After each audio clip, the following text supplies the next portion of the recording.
Bonjour les amis, je vous retrouve aujourd'hui pour une parure style oriental avec un plastron texturé, des intercalaires, des petits bouts de Swarovski. Donc j'ai utilisé des apprêts en bronze et un emporte-pièce que j'avais acheté sur la boutique de Nivacrea en forme de plastron. Voilà, je vous laisse regarder et si ça vous plaît, je vous présente le matériel tout de suite après.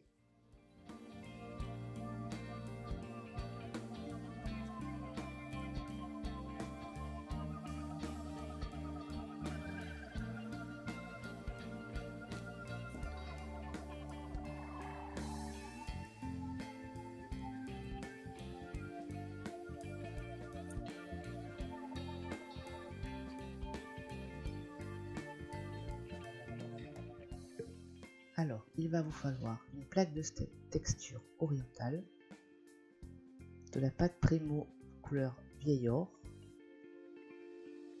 un gabarit ou un emporte-pièce plastron, des apprêts en bronze, donc il y a des intercalaires, un fermoir, anneau, tige, de la chaîne bien sûr, des petites perles de rocaille, mais je n'ai pas pris cette couleur, vous verrez, des gouttes Swarovski et des crochets d'oreilles. Donc on va commencer à modifier la plaque de texture.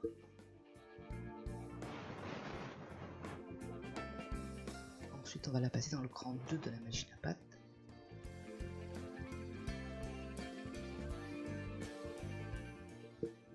Et on va découper notre forme. Donc là j'ai un emporte-pièce de la boutique de Nivacrea. Vous pouvez utiliser un gabarit bien sûr, une forme que vous aurez trouvée sur internet. Donc j'avais fait des ronds pour faire des boucles d'oreilles. Tenez par contre, finalement j'ai pas été trop gros, ça m'a pas plu donc j'ai laissé tomber. Ensuite on va faire les trous, donc je fais les trous à l'extérieur, vous voyez, aux quatre coins, et ensuite je viens à chaque fois à la moitié de la distance pour essayer d'être régulier.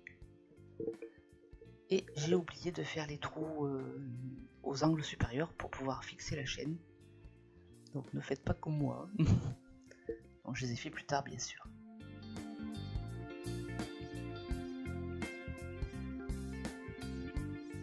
On place notre plastron sur un bol pour donner une petite forme arrondie pour que ce soit confortable sur le cou. Et là j'ai utilisé un bol, une forme un petit peu carrée, c'est un petit peu moins pratique. Prenez un bol bien rond, pas très grave mais bon.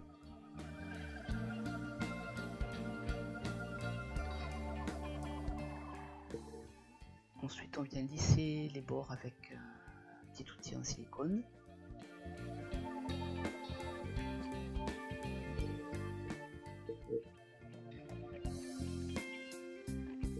Et on fait cuire 30 minutes, donc la pâte sculptée Primo cuit à 120 degrés. Ensuite on va s'attaquer au dos de la création. Donc là j'ai utilisé une plaque de texture sable. Et donc même procédé, on la passe au cran 2 de la machine à pâte.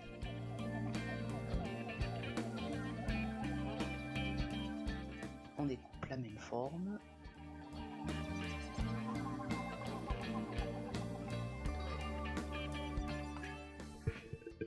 Donc là je vais mettre de la colle Baked Bond, vous pouvez mettre de la fumée liquide également, au dos de la création cuite pour qu'elle adhère bien à la pâte crue.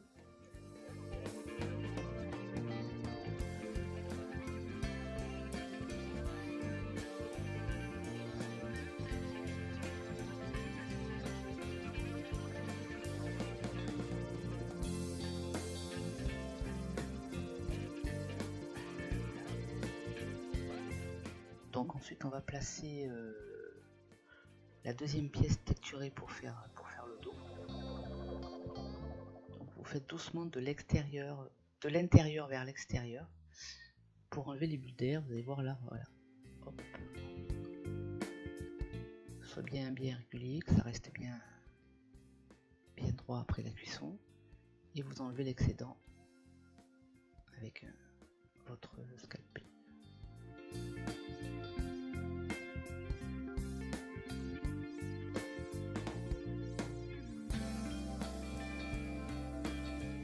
On arrange les bords, on affine, voilà. Rien ne vous empêche, une fois cuit, de passer un petit peu de papier abrasif sur les bords pour que ce soit régulier. Si vous pensez que c'est pas très régulier. Un tout petit coup, cran 800, ça permet de 600-800. Ça permet d'avoir des bords bien lisses.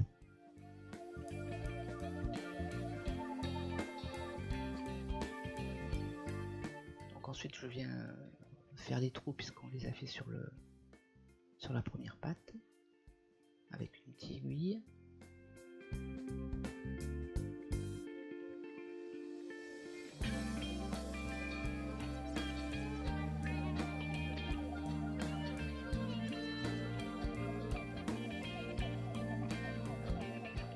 Et on met au four à nouveau 30 minutes à 120 degrés. Ensuite, une fois sèche, donc j'ai verni. Bon, j'ai utilisé du vernis Cléopâtre. Prenez celui que vous voulez. Celui-ci est assez brillant. On va maintenant s'attaquer au montage. Donc là, j'ai pris des tiges. Donc j'étais un peu en panne de matériel. J'avais des très grandes tiges, donc je me suis débrouillé. Je les ai coupées, j'ai gardé le reste, bien sûr. Et donc là, on va faire des boucles. Je vous laisse regarder la technique. Bien sûr, il vous faut des pinces à bourron, bout fin.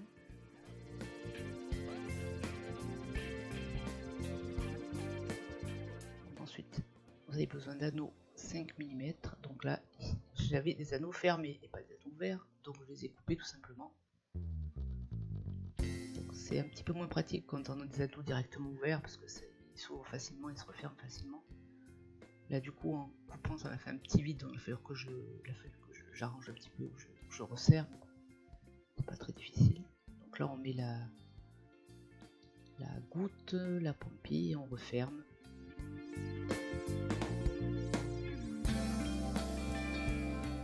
Pour créer notre pompille complète.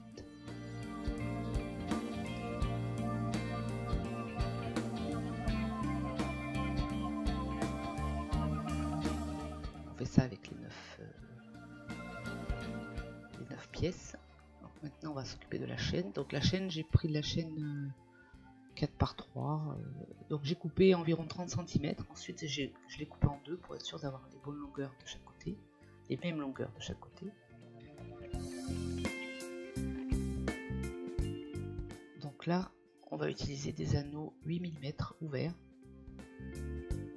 Donc de chaque côté je vais mettre les fermoirs. Ce sont des fermoirs T que j'aime beaucoup. Ils sont très pratiques. Vous pouvez utiliser des fermoirs hameçon bien sûr. Voilà, donc on ouvre toujours d'avant en arrière pour ne pas déformer l'anneau. Et la chaîne de fermoir et on referme. Voilà. Donc on va faire ça à chaque fois qu'on va placer des anneaux.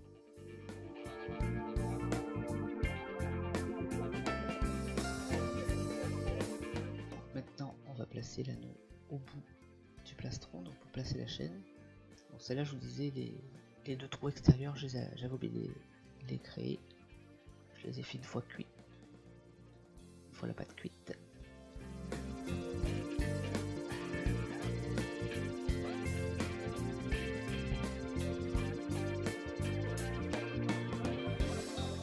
C'est un bijou qui demande un petit peu de montage mais je trouve tellement joli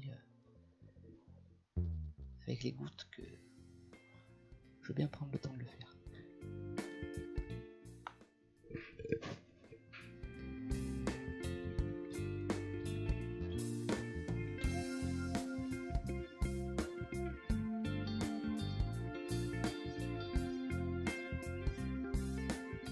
Donc là vous voyez je me débat un petit peu avec l'anneau et il y a le plastron qui me gêne un tout petit peu. C'est pour ça qu'on peut pas prendre d'anneau trop petit non plus.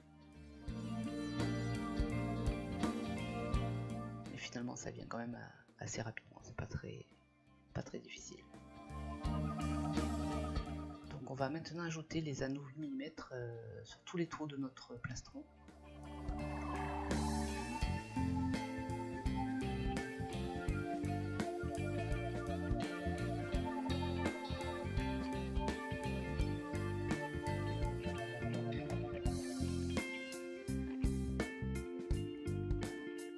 Donc, la technique est toujours la même.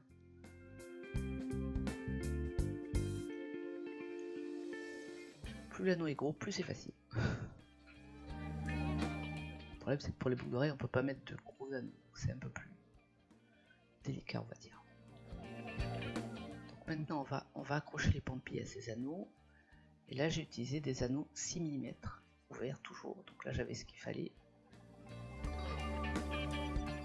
On ouvre l'anneau, on met la pampille. On raccroche au gros anneau.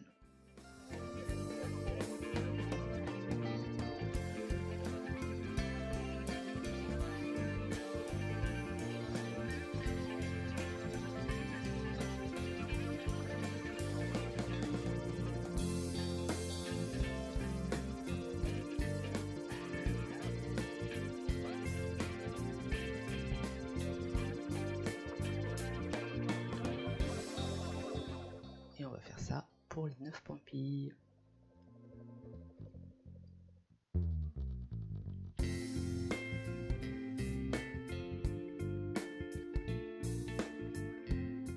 Et votre collier sera fini.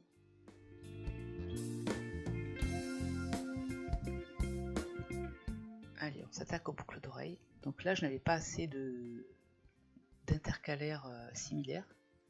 Donc j'ai utilisé des intercalaires forme petit nœud.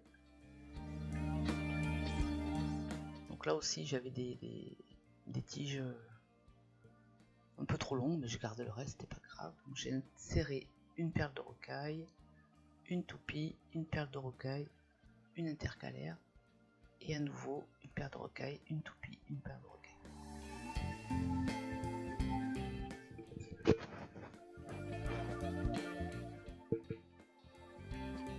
Comme tout à l'heure, on coupe, on incurve le fil et on fait une boucle en ramenant le fil à soie. Donc là j'avais oublié d'accrocher le crochet d'oreille, donc je l'ai rouvert tout de suite après. Et maintenant on met l'anneau, la boucle, la pampille, on referme.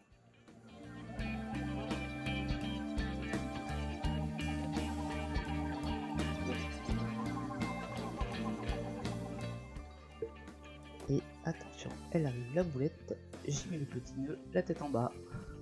Je m'en rends absolument pas compte sur le moment. Et bien sûr je m'en rends compte 5 minutes après et je vais les refaire. Et voilà, notre parure est terminée, nous avons des petites boucles d'oreilles et un joli plastron style oriental.